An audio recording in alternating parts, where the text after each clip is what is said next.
Director Ahmad Khan ने बागी 4 के लिए क्या कहा है, कब तक ये फिल्म आ सकती है। टाइगर श्रॉफ को अगर कहा जाए कि एक बार फिर से साइबेरिया में कोई फिल्म शूट कर लो तो उसके लिए वो 100 बार क्यों सोचेंगे। साइबेरिया में ऐसा क्या है जिसको जानकर आप भी कह पड़ेंगे कि यहाँ लोग जिंदा कैसे रहते हैं।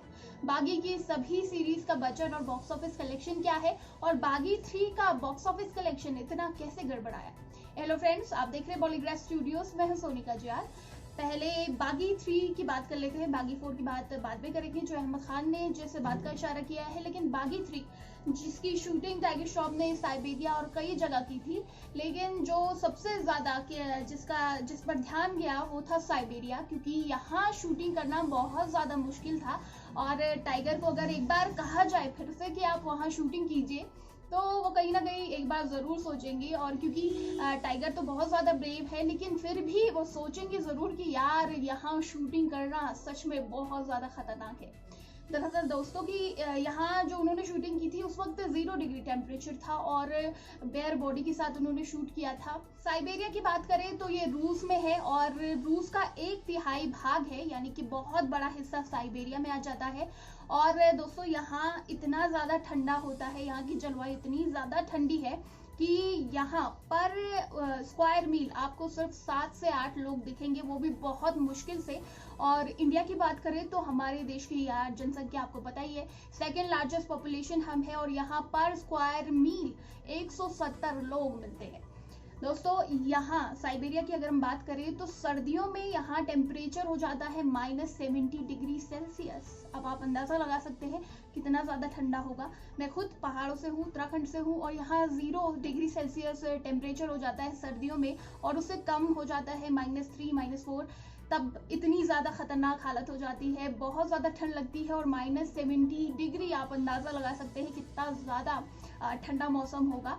लेकिन एक और ख़ास बात है कि गर्मियों में यहाँ टेम्परेचर 35 डिग्री सेल्सियस पहुँच जाता है और ये भी एक साइंस ही है यार कि इतना ज़्यादा टेम्परेचर का गैप कैसे है यहाँ पर। इसके अलावा यहाँ सबसे लंबी झील है, सबसे गहरी झील है और इसका नाम जो है वो है लेक बैकाल। और सबसे गहरी झील तो यहाँ है ही, साथ ही सबसे लंबा रेलवे नेटवर्क भी है।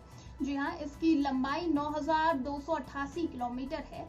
और एक और ख़ास बात है यहाँ की 1939 तक यहाँ यानी साइबेरिया में चाय को मुद्रा की तरह यानी पैसों की तरह यूज़ किया जाता था। और आप खुद ही सोच सकते हैं कि जहाँ इतना ठंडा होगा वहाँ चाय की कितनी इंपॉर्टेंस होगी। चाय यार आप समझते ही हैं, चाय सबका प्यार होती है और इतनी ठंडी जगहों में तो चाय तो मतलब मस्ट है, चाहिए।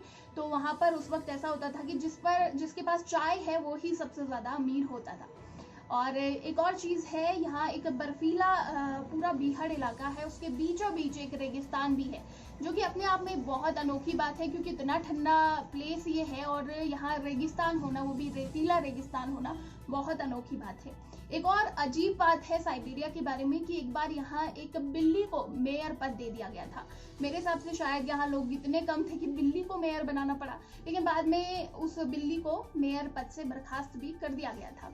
तो ये साइबेरिया की तमाम बातें थी जो कि बहुत ज़्यादा इंटरेस्टिंग है और वाकई बहुत ज़्यादा ठंडा यहाँ पर होता है, लोग बहुत कम होते हैं और ऐसे में टाइगर ने इस जगह पर शूट किया, वो ही अपने आप में बहुत ज़्यादा बड़ी बात थी।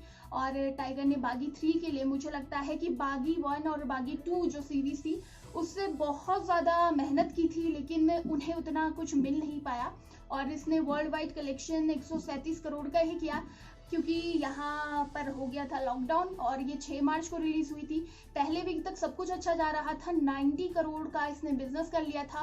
सेकेंड वीक में 5 करोड़ का ही बिजनेस कर पाई और उसके बाद लॉकडाउन हो गया, जिसकी वजह से बागी 3 का जो एक्सपेक्टेड बॉक्स ऑफिस कलेक्शन था और क्रिटिक्स भी कह रहे थे कि 500 करोड़ तो आराम से ये छू लेगी, वो नहीं हो पाया। वहीं बागी की बात करें तो इसे 37 करोड़ के बजट में बनाया गया था और इसने 125 करोड़ की कमाई की। और बागी 2 की बात करें तो इस फिल्म को बनाया गया था 60 करोड़ के लगभग बजट में और इसने कमाई की थी 254 करोड़ की। अब ऐसे में बागी 3 से तो यार एक्सपेक्टेशन हाई होंगी, 500 करोड़ का तो हमने भी सोचा था लेकिन हो नहीं पाया, चलिए कोई बात नहीं। और बागी 3 के बजट की बात करें तो इसे 80 करोड़ में बनाया गया था। तो अब बागी 4 का इंतजार सभी को है, क्योंकि यार ये सीरीज बहुत ज़्यादा पसंद आती है। और अहमद खान से जब इस बारे में पूछा गया तो उन्होंने कहा कि हम इस सीरीज को हमेशा जिंदा रखेंगे, यानी उनका कहीं ना कहीं इशारा था कि बागी 4 जल्दी आएगी। और बागी सीरीज की बात करें तो 2 साल का अंतर होता है, यानी कि 2022 में बागी 4 रिलीज हो सकती है। अब टाइगर श्रॉफ बागी 4 में यार क्या धमाल मचाते हैं, क्योंकि अभी पूरे 2 साल बाकी है और टाइगर श्रॉफ ने अभी अपने 10 पैक्स भी बनाए हैं। तो टाइगर रिवोल्यूशन करते ही रहते हैं, अपने बॉडी के साथ कुछ ना कुछ अलग करते ही रहते हैं। तो बागी 4 में कुछ ना कुछ अलग तो होगा ही। आप हमें बताइए कि बागी 4 का आपको कितना इंतजार है, साथ ही साइबेरिया से जुड़ी हुई जो मैंने इंटरेस्टिंग किस्से आपको बताए वो कैसे लगे, नीचे कमेंट सेक्शन में जरूर बताइएगा। और इसी तरह के दूसरे इंटरेस्टिंग वीडियोस और बॉलीवुड अपडेट्स के लिए सब्सक्राइब करें हमारे चैनल पॉलीग्राफ स्टूडियोज।